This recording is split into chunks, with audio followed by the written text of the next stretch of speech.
गांधी जी के अहिंसा सिद्धांत के अनुसार हमें अत्याचार सहन करते जाना चाहिए और शस्त्र या शारीरिक शक्ति से प्रतिकार नहीं करना चाहिए। गांधी जी की अहिंसा उस सिंह की अहिंसा है जो उस समय अहिंसा का पुजारी हो जाता है जब वो सहस्त्रों गायों को खा पीकर थक जाता है। कानपुर में गणेश शंकर विद्यार्थी को मुसलमानों ने निर्दयता से मार दिया था। गांधी जी उनका उदाहरण देकर कहते थे कि इस प्रकार अहिंसा पर चलकर अपना बलिदान कर देना चाहिए। मेरा विश्वास है यह अहिंसा यानी नपुंसकत्व देश को नष्ट कर देगी और पाकिस्तान भारत पर आधिपत्य जमा लेगा। मुझे स्पष्ट दिखाई देता था कि यदि मैं गांधी जी का वध करूंगा तो मैं जड़ मूल से नष्ट कर दिया जाऊंगा। लोग मुझसे घृणा करेंगे। मेरा सम्मान जो मुझे प्राणों से अधिक प्रिय है नष्ट हो जाएगा। किंतु साथ में मैं ये भी जानता था कि गांधी जी सदा के लिए विदा हो जाएंगे तो देश की राजनीति में शस्त्र प्रयोग और प्रतिकारात्मक कार्यवाही को स्थान मिलेगा। देश शक्तिशाली होगा। मैं अवश्य मरूंगा किंतु देश अत्याचारों से मुक्त होगा। सब मुझे मूर्ख कहेंगे पर देश ऐसे मार्ग पर चलेगा जो उचित होगा। यही सोचकर मैंने गांधी जी का अंत करने की ठानी। मैंने अपना निर्णय किसी को नहीं बताया। 30 जनवरी 1948 के दिन मैंने गांधी जी का वध किया। मेरे पास कहने को और कुछ नहीं है। यदि देशभक्ति पाप है तो मैं पाप मानता हूं। मैंने पाप किया है। यदि प्रशंसनीय है तो मैं अपने आप को उस प्रशंसा का अधिकारी समझता हूं। मुझे विश्वास है यदि मनुष्यों द्वारा स्थापित न्यायालय से ऊपर कोई और न्यायालय होगा तो उसमें मेरे कार्य को अपराध नहीं समझा जाएगा। मैंने देश और जाति की भलाई के लिए यह काम किया है।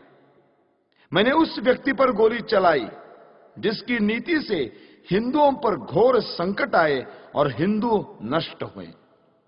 वास्तव में मेरे जीवन का उसी समय अंत हो गया था जब गांधी जी पर गोली चलाई थी। उसके पश्चात मैं अनासक्त जीवन बिता रहा हूं। मेरे लिए संतोष का विषय है कि मुझे कोई पश्चाताप नहीं है। हैदराबाद की समस्या में अकारण देर हो रही थी। सरकार ने गांधी जी के मृत्यु के बाद शस्त्र शक्ति से इस समस्या को ठीक रूप से सुलझा दिया है।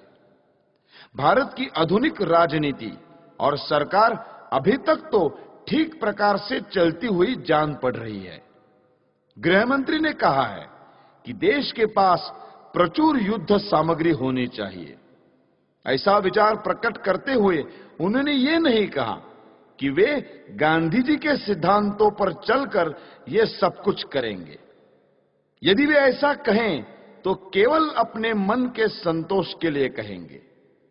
ये याद रखना चाहिए कि यदि आधुनिक शस्त्रों का प्रयोग करके ये कहा जाए कि गांधी जी के अहिंसा सिद्धांत पर चला जा रहा है तो हिटलर, मुसोलिनी, चर्चिल या रूजवेल्ट के देश रक्षा के ढंग और गांधी जी के अहिंसा सिद्धांत में कोई भेद नहीं रह जाएगा।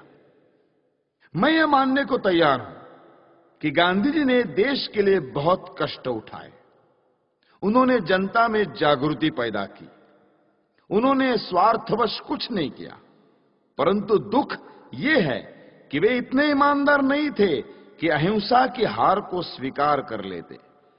मैंने दूसरे भारतीय देशभक्तों और नेताओं के भी चरित्र पढ़े हैं जिन्होंने गांधी जी से अधिक बलिदान किए हैं। कुछ भी हो, गांधी जी ने देश की जो सेवा की है उसके लिए मैं उनका आदर करता हूं। उन पर गोली चलाने के पूर्व मैं उनके सम्मान में इसीलिए नतमस्तक हुआ था, किंतु जनता को धोखा देकर पूज्य मातृभूमि के विभाजन का अधिकार किसी बड़े से बड़े महात्मा को नहीं है। गांधी जी ने देश को छलकर देश के टुकड़े किए, क्योंकि ऐसा न्यायालय या कानून नहीं था जिसके आधार पर ऐसे अपराधी को दंड दिया जा सकता। इसीलिए मैंने गांधी को गोली मारी। उनको दंड देने का केवल यही एक तरीका रह गया था। यदि मैं यह न करता तो मेरे लिए अच्छा ही होता, परंतु स्थिति बहुत खराब हो गई थी और मेरे हृदय में इतना अधिक क्षोभ था कि मैंने सोचा कि गांधी जी को स्वाभाविक मृत्यु से नहीं मरने देना चाहिए। संसार को पता लग जाए कि इस व्यक्ति ने अन्यायपूर्वक राष्ट्र के साथ छल करके भयानक रूप से देश के एक संप्रदाय का जो पक्ष लिया है, उसका दंड भोगना पड़ा। मैंने इस समस्या का अंत इसी प्रकार करना चाहा, क्योंकि इसी से लाखों निर्दोष हिंदुओं का जीवन बच सकता था। गांधी जी की जो अहममयी प्रवृत्ति इस पवित्र भूमि के पुत्रों के लिए घातक सिद्ध हुई, उसके लिए भगवान उन्हें क्षमा करे। मेरी न किसी से कोई शत्रुता है, न किसी के प्रति कोई दुर्भावना। यह मैं अवश्य कहता हूं कि इस सरकार के लिए मेरे हृदय में कोई आदर न था, क्योंकि ये अनुचित रूप से देश के शत्रुओं के हाथ मजबूत कर रही थी। मैं देख रहा था कि ये नीति गांधी के कारण थी। अब ऐसे व्यक्ति का अंत हो जाने के बाद वो राष्ट्र निर्माण की योजनाओं पर कार्य करने के लिए स्वतंत्र है। किंतु मुझे यह कहते दुख होता है कि प्रधानमंत्री नेहरू के भाषणों और कार्यों में बड़ा अंतर है।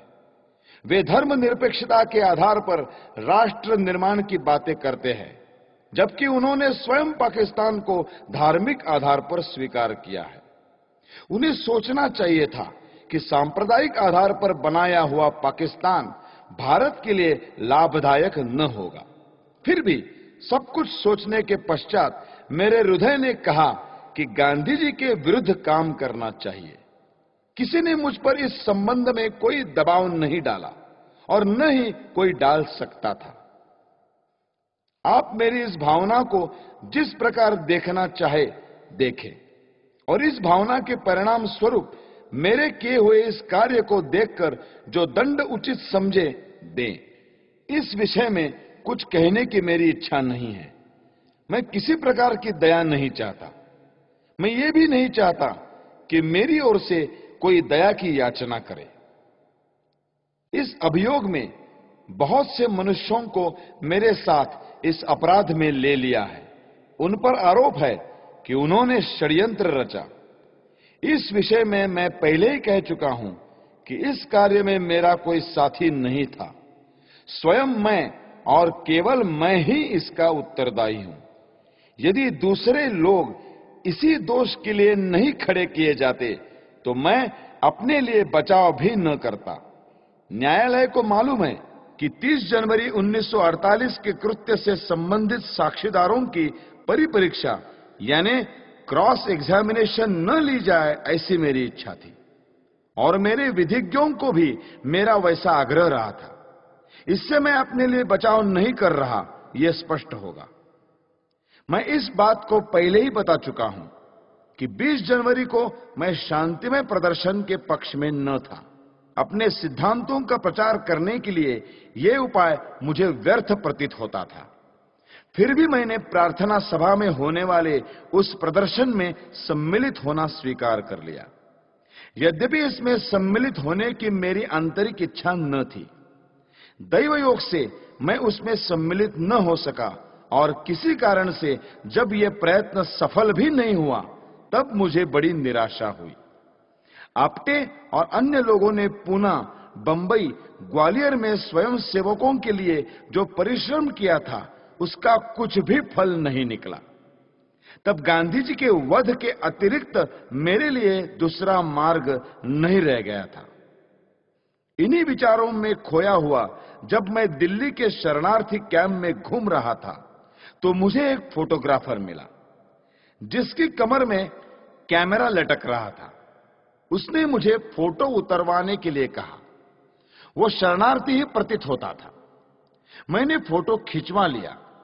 जिस समय मैं स्टेशन पर आया, मैंने आप्टे को 2 पत्र लिखे, जिसमें अपनी मानसिक दशा का वर्णन किया और अपने फोटो भी भेज दिए। नानाराव आप्टे से प्रेस और पत्र के क्षेत्र में मुझसे घनिष्ठ संबंध थे। उन्हें मैंने एक पत्र व्यक्तिगत पते पर भेजा और दूसरा हिंदू राष्ट्र कार्यालय के पते पर। अंत में मैं ये कहना चाहता हूं कि जो वक्तव्य मैंने दिया है वो सत्य और शुद्ध है। प्रत्येक बात संदर्भ ग्रंथों को देखकर तैयार की गई है। मैंने सरकारी समाचार पत्र, इंडियन ईयर बुक, कांग्रेस का इतिहास, गांधी जी की आत्मकथा, समय समय पर प्रकाशित कांग्रेस के बुलेटिन, यंग इंडिया और हरिजन की फाइलें और गांधी जी की प्रार्थना सभा के भाषणों से ये वक्तव्य तैयार करने में सहायता ली है। मैंने ये लंबा वक्तव्य इसलिए नहीं दिया है कि लोग मेरे कार्य को सराहें, बल्कि इसलिए दिया है कि लोग मेरे विचारों को भली भांति जान जाए और किसी के मस्तिष्क में मेरे विषय में कोई भ्रांत धारणा न रहे। भगवान करे हमारा देश फिर अखंड हो और जनता उन विचारों का त्याग करे जो अत्याचारी के आगे झुकने की प्रेरणा देते हैं। भगवान से यही मेरी अंतिम प्रार्थना है। मेरा वक्तव्य अब समाप्त हो चुका है। आपने इसे ध्यान से सुना और सुविधाएं दी, उसके लिए मैं कृतज्ञ हूं। जिन्होंने इस बड़े अभियोग में मुझे कानूनी सहायता दी और जो पुलिस ऑफिसर इस अभियोग से संबंधित है, उनके प्रति मेरे हृदय में कोई दुर्भावना नहीं है। मैं उनके सद्व्यवहार के लिए उनका भी कृतज्ञ हूं। जेल के ऑफिसरों को भी धन्यवाद।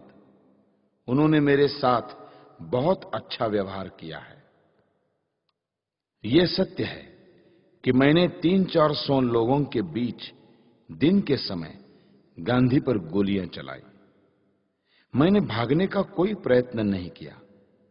वास्तव में भागने का विचार मेरे मस्तिष्क में आया ही नहीं। मैंने अपने ऊपर गोली चलाने का प्रयत्न भी नहीं किया। आत्मघात करने का मेरा कभी विचार न था, क्योंकि मैं अपने विचारों को खुले न्यायालय में प्रकट करना चाहता था। आलोचनाओं के बावजूद भी मैंने जो कृत्य किया, उसके नैतिक पक्ष पर मेरी आत्मा कभी विचलित नहीं हुई। मुझे किंचित भी संदेह नहीं कि भविष्य में सच्चाई और ईमानदारी से इतिहास के इस अध्याय को इतिहासकार लिखेंगे तो वे मेरे कार्यों और उसके परिणाम का सही मूल्यांकन करेंगे। अखंड भारत अमर रहे। वंदे मातरम। दिल्ली, 8 नवंबर 1948। नथुराम विनायक गोडसे, अभियुक्त क्रमांक 1।